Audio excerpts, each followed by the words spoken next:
Shalom. So we've been studying about the generation of the desert, and now, this week, we're reading Parashat Chukat.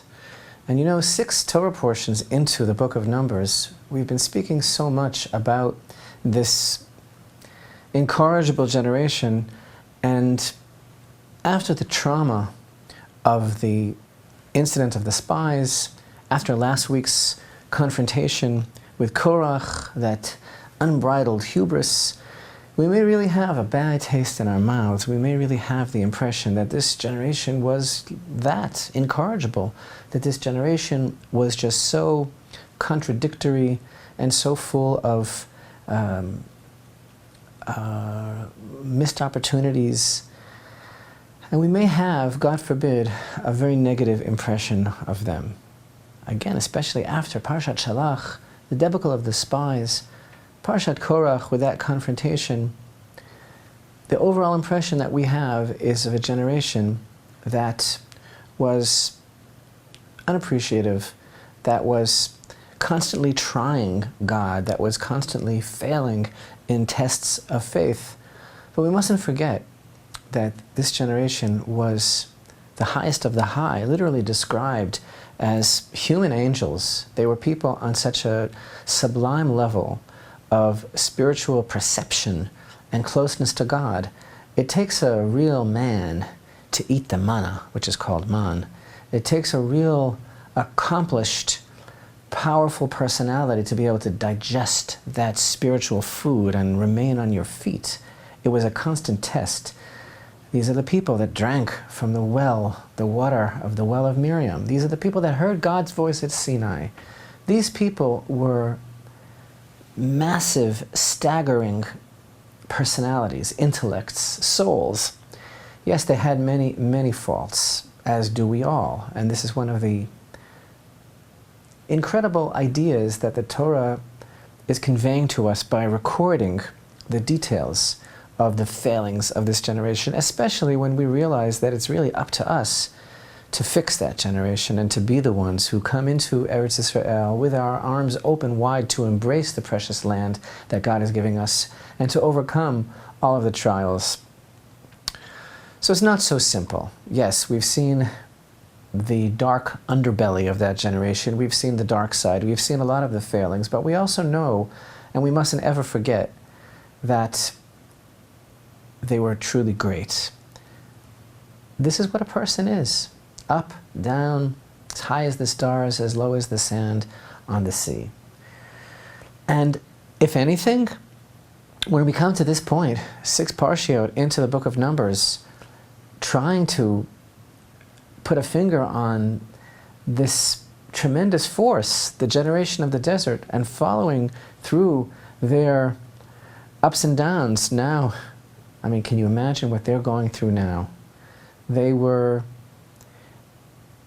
at the pinnacle of the potential of possibility. They were ready to pass into the promised land when they rose to the miserable failure of accepting the tale-bearing, the evil speech against the land of Israel. And so the decree was made, and they're going to be wandering around for another 38 years in the desert. What was everyday life then? What was it like knowing these great men and women? The women actually were even greater, because the women did go into the land of Israel. Excuse me, the women were not included in the decree. But these great men, because these women were so high that they did not accept the Lashon Hara, they did not believe it. So the women who were older, they went in with a younger generation of men. But again, I digress. That generation, they received that decree. They knew that they would be dying in the desert. And they're just living out their lives still in closeness to Hashem. They're still receiving the manna. They're still living out their lives. They're like totally connected to the Torah from Sinai. And if anything, this Torah portion, Parashat Chukat, really teaches us that we don't know anything. And that takes a lot of humility to be able to admit, what do we know anyway? There's a verse in Psalms that tells us the beginning of knowledge is the fear of God. And that actually is parallel to another statement that our sages make, that the goal of all knowledge is for us to know, for us to realize that really we don't know anything. And those concepts are really totally epitomized by the concept of the parah adumah, the statute of the red heifer, which introduces this week's Torah portion. Parashat Chukat, chapter 19 of the book of Numbers, deals with the mystery of the red heifer. We call it a mystery because it is acknowledged by the sages of Israel to be the very embodiment of the concept of a commandment that God gives over to Israel, which is beyond the scope of the possibility of human comprehension. Something that we have to accept because God commands it, but the workings of which is considered to be a chok. That's the category of the commandments which God commands us without our being entitled to an explanation. We can still seek an explanation, we can engage in all sorts of speculation and commentary, which is all very beautiful, and which we're actually commanded to do, to beautify our understanding of Torah. But ultimately we have to understand that no human being can really comprehend the principles behind, the structure of, the reasoning of, and the dynamics of the commandment of the red heifer, which essentially is the single, universal, exclusive antidote to the restoration of purity that can circumvent the impurity. And these are, again, terms that don't allude to any sort of physical soiling or any sort of actual tangible impurity, but these are spiritual concepts of imbalance. And we're talking here about the tumah, the level of spiritual impurity that is brought about by exposure to death. And the only recipe to counter that strong, invading, and invasive, all-pervading type of impurity is the process described here in chapter 19 of the book of Numbers, the beginning of Parashat Chukat, process of purification through the sprinkling of the ashes of the red heifer, with all the details that are involved there. And this idea of how this works, why should such a thing, the slaughtering and the burning of this particular animal, which is so unusual to come by, this perfectly red cow of 3 years of age without even 2 hairs of any other color, that can't have any of these blemishes, that can never have been used for work, how that works and how its slaughtering and burning and its ashes mixed with live water, fresh water, brings about this paradigm shift of reality back to the side of purity. About this, King Solomon, who was considered to be the wisest of all men, dedicated a verse in the book of the scroll of Kohelet, Ecclesiastes chapter 7 and verse 23, wherein he said, I said I would become wise, but I see that it is far from me. Yet, there is a tradition that Moshe Rabbeinu, that Moses, he did understand the secret of the parah adumah. And there's also an idea that in the future, in the rectified world, Israel will be collectively, the entire nation, on the level of understanding that we too, every single person, will eventually understand the chok, the ordinance, the mystery of the red heifer. But all now that we really know about it is that it's somehow connected to the stain of death, of spiritual death, which was brought about through the golden calf. There's some sort of connection. And we also know that the red heifer is the symbol of humility, in that it is the symbol of self-nullification. And it's the opposite of a person who is self-aggrandizing. Like Moshe Rabbeinu, for example, who drops the aleph when he says, Nachnu ma, what are we? And Moshe Rabbeinu, who back in Exodus, in the incident of the golden calf, was able to say to Hashem, if you don't forgive the people of Israel, not only do I not want you to make a new nation from me, but erase my name from your book. I want it to be as if I was never even here, because I can't face life. I don't want to be here. I don't want to ever have been thought of without my precious nation of Israel.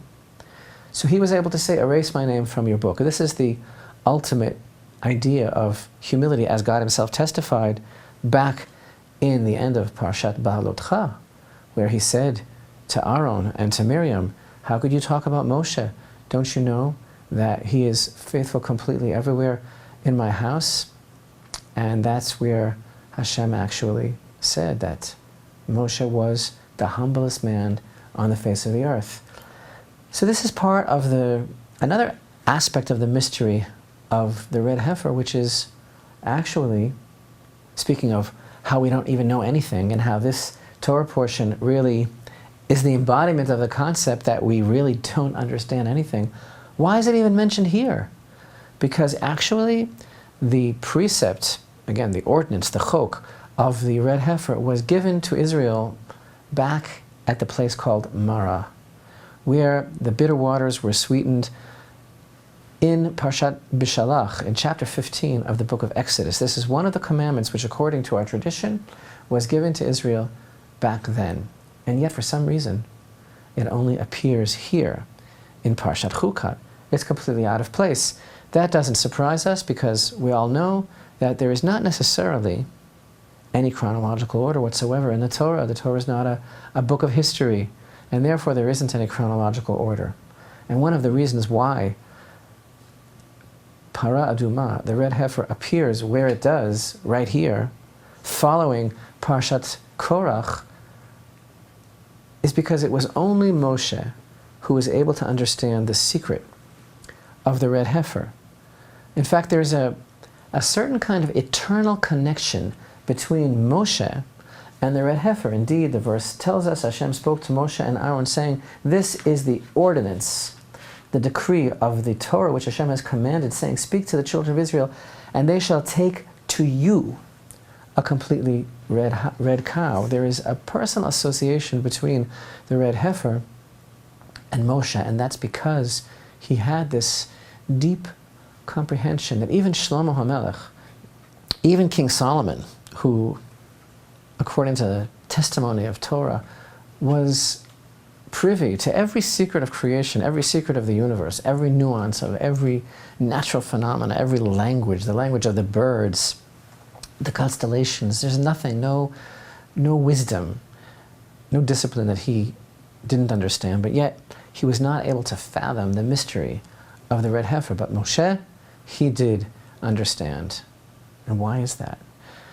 So the timing, again, the chronology is very beautiful, because some of our rabbis point out that's why this parasha appears where it does in the Torah, because it's following Parashat Korach, even though its natural place is back in chapter 15 of the book of Exodus. The idea being that, Korach, as we mentioned last week, he was all about himself. His whole perception was, where does everything fit in the grand scheme of the universe that is me? And it was all about himself. He wasn't able to put himself aside. And in order to be a leader, and in order to really stand in for the nation and say, erase me from your book, you have to be in a place where you're able to put yourself aside completely. Korach looked at Moshe and he said, how could one person be so many things? You're the prophet, you're the king, you're the Kohen, you're everything all together. Because Korach looked at himself and said, I know if I was all of those things, if I wore all of those hats, I'd be so full of myself that I would burst and the pieces would be on all the walls. But he looked at Moshe and saw that that wasn't the case. And this is the answer, Hashem's answer, as it were.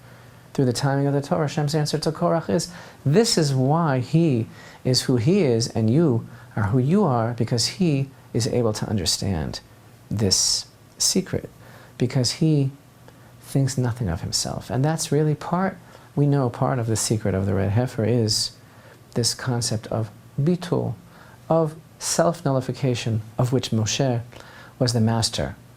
And that in itself is such a beautiful thought, that the secret of purity and the secret of undoing the damaging, debilitating illusion of death is to realize that we are nothing and we have nothing. That's the secret of purity. So now that the children of Israel are preparing to go in, parah adumah is recorded here. And this red heifer is a symbol of the endless depth of knowledge, which hovers all around us, which is at our fingertips, and yet the beginning of knowledge is the fear of God. That's all we really have, and the knowledge that we really don't know anything. That's really the paradigm of this week's Torah portion, because there are so many things that are unseen and that we don't really understand. And what a beautiful beginning of this parsha, the decree of the red heifer, which is beyond our understanding. And this parsha seems to be full of death in a way, because it begins with the concept of the purification from death, which is the concept of the red heifer. And then, of course, we have the debacle of the mistake that Moshe Rabbeinu made with hitting the rock instead of speaking to it. So we have the death of Aaron, the death of Miriam, and the understanding of Moshe's finite future, that he too will die, that he will not enter into the land of Israel. But of course, we know that death is not the end, and the sages teach us indeed that ultimately Moshe will bring the children of Israel into the land of Israel, but not that generation. So parah adumah not only is the symbol of endless depth of knowledge, but it's also the instrument of purity. In a way, it's a parallel to new life. It's a parallel to Eden, to Gan Eden, which, of course, this is the whole goal, to fix that which came about from the original mistake, as it were, which was actually Adam HaRishon's choice that he made because he wanted to know how to serve God with the evil inclination as well. And so now the children of Israel are looking to make the tikkun, the rectification of all of this, of all of history, to go into the land of Israel parallel to Gan Eden, and to make this world into the Garden of Eden. And so all of these unseen factors in Parashat Chukat, the celebration of the unseen, the celebration of purity, the secret of Moshe's choice that we learn about, the well of water which accompanied the children of Israel throughout their desert wanderings was in the merit of Miriam. Now, in this week's Torah portion, with the passing of Miriam, the well disappears, the well dries up, and this is the background of what happened with Moshe. And all the commentaries are all torn up about how could Moshe have made a mistake, and they're full of all sorts of different ideas that it was the wrong rock, that he thought it was one rock. You see, because the way that the well of Miriam worked was that it was hidden inside a particular rock, which moved about with the congregation as it traveled throughout the desert. And this is a tremendous concept, this hidden well of Miriam. And the way that it worked when Miriam was alive is that the rock stood in the encampment of Israel, and all the princes, the Nisiim, all the princes of all the tribes would stand around, and they would sing a certain song.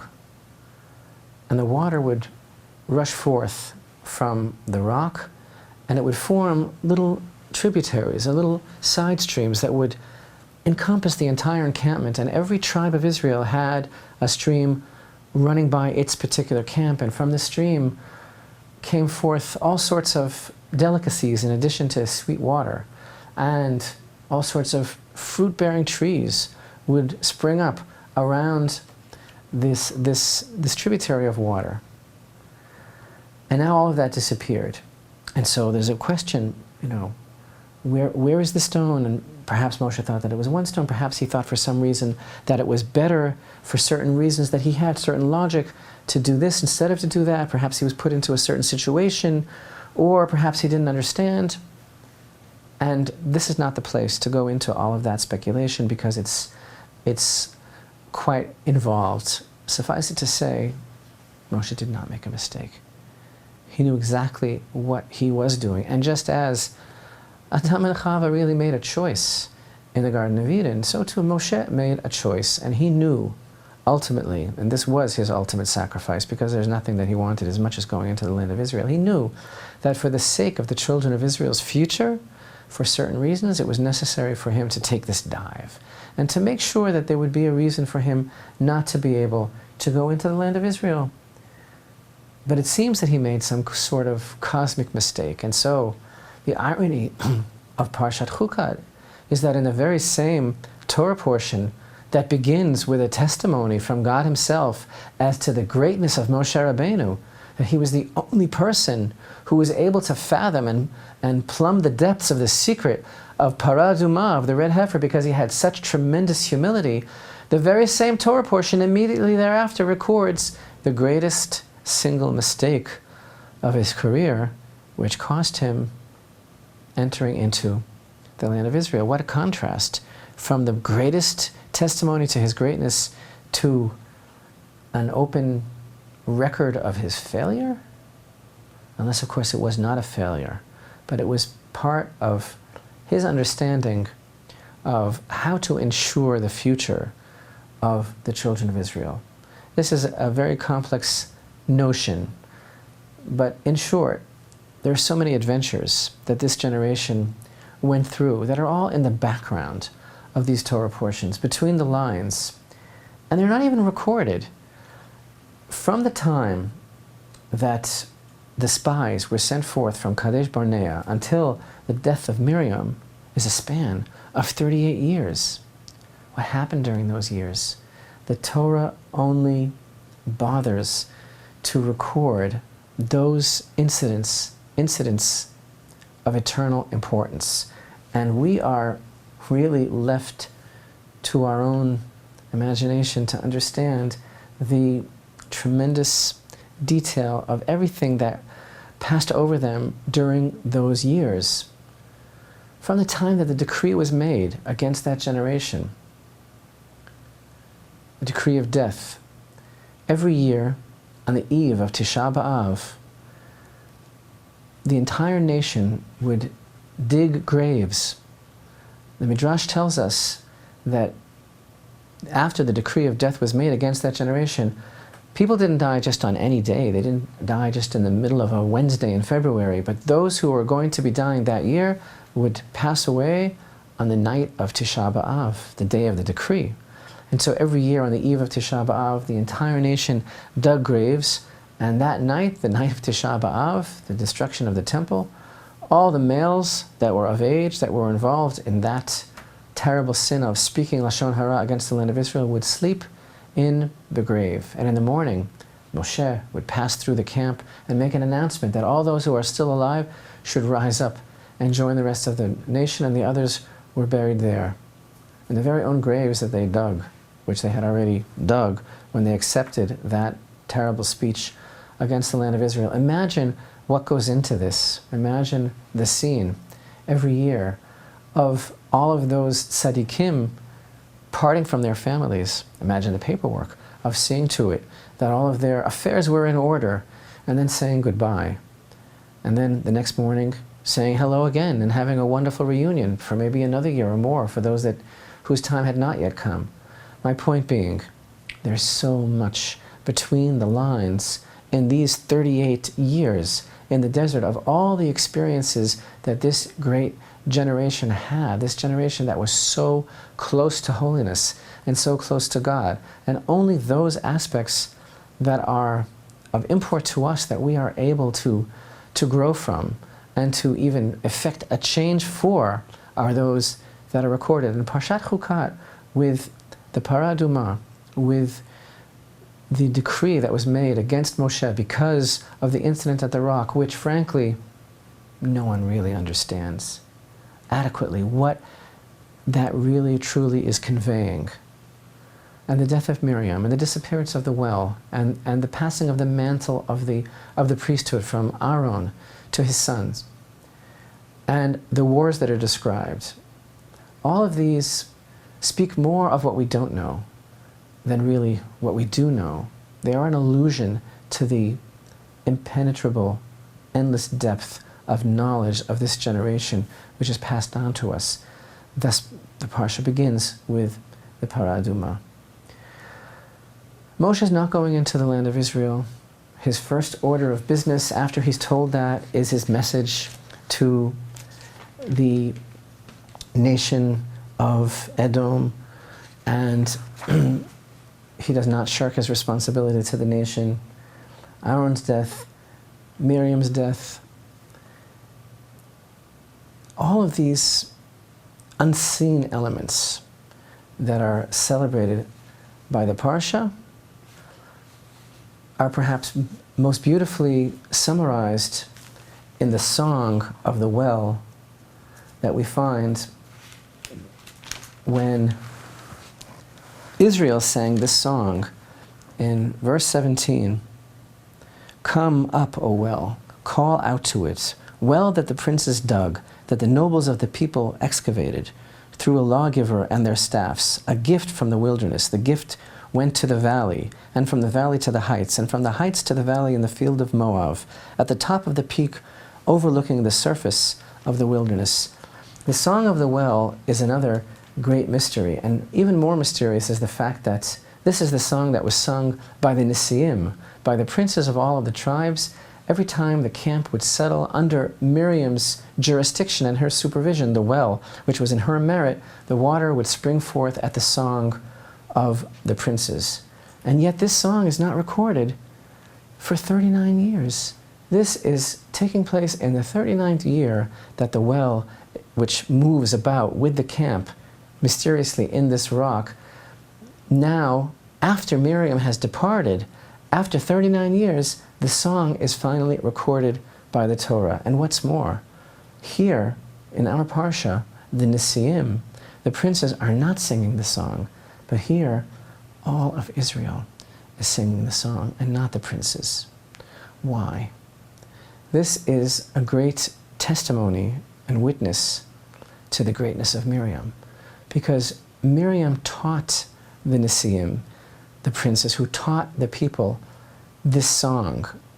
And by teaching them the song, she was really teaching them the nature of Hashem's greatness, and how Hashem is relating to them, and how everything is really coming from God, and what the water is really all about. And during her lifetime, the song was not sung by Israel, because it was her responsibility, and it was responsibility that she gave over to the princes. But after Miriam departed, the greatest testimony to her teaching, to her influence on the people, to what she gave over to them, is the fact that now, without the princes, all of Israel were able to sing that song and summon forth the water from the well. And all of these elements in Parashat Chukat are part of the great ongoing tikkun, fixing, that the Jewish people are involved in as we move in our history from one stage to another, rectifying all the aspects of the generation of the desert, remembering the Nachash, the great snake that was hoisted by Moshe Rabbeinu for all to look at. Again, a symbol of the entrance to the Garden of Eden, parallel to the purity from death.